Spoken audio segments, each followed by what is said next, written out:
Bismillahirrahmanirrahim. Assalamualaikum warahmatullahi wabarakatuh. Para hadirin dan hadirat rahimani wa rahimakumullah, teman-teman yang ada di UK. Pada kesempatan kali ini saya akan coba meringkas beberapa permasalahan-permasalahan mengenai adab-adab kita berhari raya. Ya, dan perlu kita ketahui sebelum saya menyebutkan adab-adab berhari raya, hari raya itu bukanlah hari yang seseorang bebas untuk nggak sholat malam. Hari raya bukanlah hari yang seorang bebas nggak baca Quran. Hari raya bukan hari yang orang bebas berzikir. Tetapi hari raya adalah hari kemenangan bagi orang-orang yang mereka beribadah di bulan Ramadan. Dan tentunya orang-orang yang mereka telah sukses beribadah di bulan Ramadan, maka di hari raya juga dia bingkai hidupnya dengan ibadah kepada Allah Subhanahu wa taala. Bukankah di malam hari raya Allah syariatkan untuk kita bertakbir?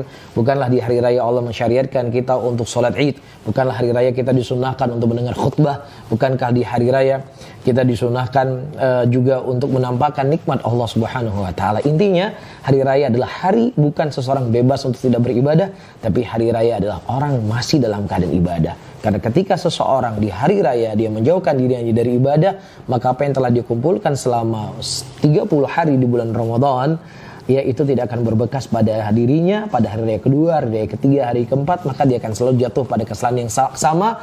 Dia akan beribadah kembali kepada Allah di akhir bulan Ramadan, di awal bulan Ramadan tahun depan. Makanya sebagian para ulama salaf mereka berkata, ya barang siapa yang seseorang beribadah kepada bulan Ramadan, maka Ramadan itu sudah pergi. Tapi kalau seandainya seseorang beribadah kepada Allah, maka Allah ada di bulan Ramadan, Allah ada di bulan Syawal, Allah ada di bulan Dzulqa'dah, Allah ada di bulan Dzulhijjah, Allah ada selama-lamanya. Maka orang yang dia mampu menggantungkan dirinya kepada Allah, maka tidak akan beda kondisi dia di bulan Ramadan dengan kondisi-kondisi yang lainnya. Namun seperti yang saya sebutkan tadi, ada beberapa adab yang perlu kita ketahui. Di antara adab yang perlu kita ketahui teman-teman semuanya adalah kita mandi sebelum kita berangkat untuk sholat. Dan ini sebagaimana sebuah hadis yang datang dari Abdullah bin Umar radhiyallahu taala anhu, kana yaghtasilu yaumal fitri qabla ayyadu ilal musalla. Abdullah bin Umar radhiyallahu taala anhu, kebiasaan beliau di hari Idul Fitri, beliau mandi sebelum berangkat ke musalla. Dan juga ternukilkan dari Sa'id bin Jubair radhiyallahu taala anhu, sunnatul Id thalathatul masyi.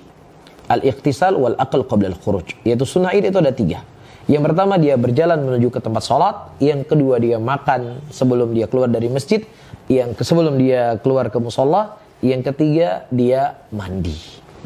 Baik, dan demikian juga ternukilkan dari Sa'id bin Jubair radhiyallahu taala anhu, itu ternukilkan dari sebagian sahabat Rasulullah sallallahu alaihi wasallam. Adapun Nabi kita Muhammad sallallahu alaihi wasallam ternukilkan juga dari hadis Anas bin Malik radhiyallahu taala anhu yang dikeluarkan oleh Imam Bukhari, di mana beliau berkata, kana Rasulullah sallallahu alaihi wasallam la ya'du yaumal fitri hatta ya'kula tamarat. Nabi SAW beliau tidak berangkat ke hari raya Idul Fitri sampai beliau makan kurma. Itu yang ternukilkan dari Nabi kita SAW. Oleh karena itu, dengan hadis ini para ulama mereka mengatakan sunnahnya seseorang untuk makan sebelum dia menuju ke tempat sholat. Ya, supaya jangan dia berpikir karena sudah terbiasa sebulan penuh berpuasa, dia berpikir hari raya masih puasa juga. Ya, karena memang kita dilarang untuk berpuasa di hari raya, dan untuk menutup pintu itu semuanya kita disunahkan untuk makan.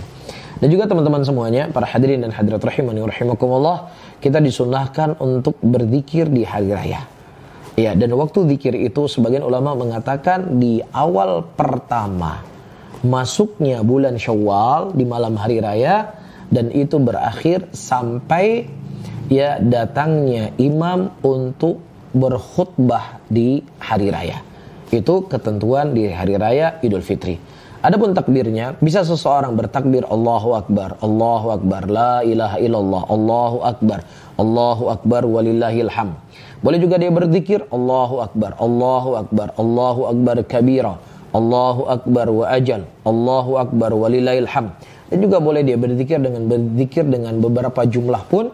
Ya, selama itu namanya zikir, maka tidak ada masalah untuk dia lakukan. Demikian difatwakan oleh sebagian para ulama. Dan juga diantara hal yang perlu diperhatikan seseorang di hari raya, ya, untuk dia mengucapkan selamat ya kepada saudaranya ketika dia bertemu, taqabbalallahu minna wa minkum, au aidun mubarak, ya taqabbalallahu minna wa minkum Idul Mubarak, atau apa saja daripada ucapan-ucapan yang itu ma'ruf di tengah-tengah masyarakat yang mereka mengungkapkan kebahagiaan di hari raya tersebut. Jadi nggak mesti hanya mengucapkan taqabbalallahu minna wa minkum. Wah, kamu nggak boleh tuh nggak baca taqabbalallahu minkum, jangan baca yang lain selama Idul Fitri, selama hari Idul Fitri. Mohon maaf lahir dan batin, nggak boleh itu, nggak sunnahnya, nggak ada.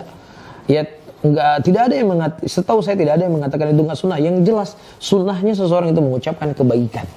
Ya, apakah dengan selamat hari raya, selamat Idul Fitri, atau dengan bahasa apapun yang dia mengungkapkan selama itu adalah sebagai bentuk ucapan berbahagia dan tidak ada unsur-unsur yang menyelisih dari Al-Quran dan menyelisih dari sunnah Nabi SAW. Dan juga di antara sunnah yang perlu diperhatikan di hari raya, seseorang itu dia berhias dirinya di hari raya. Nggak mesti harus beli baju mahal, nggak mesti harus beli baju baru.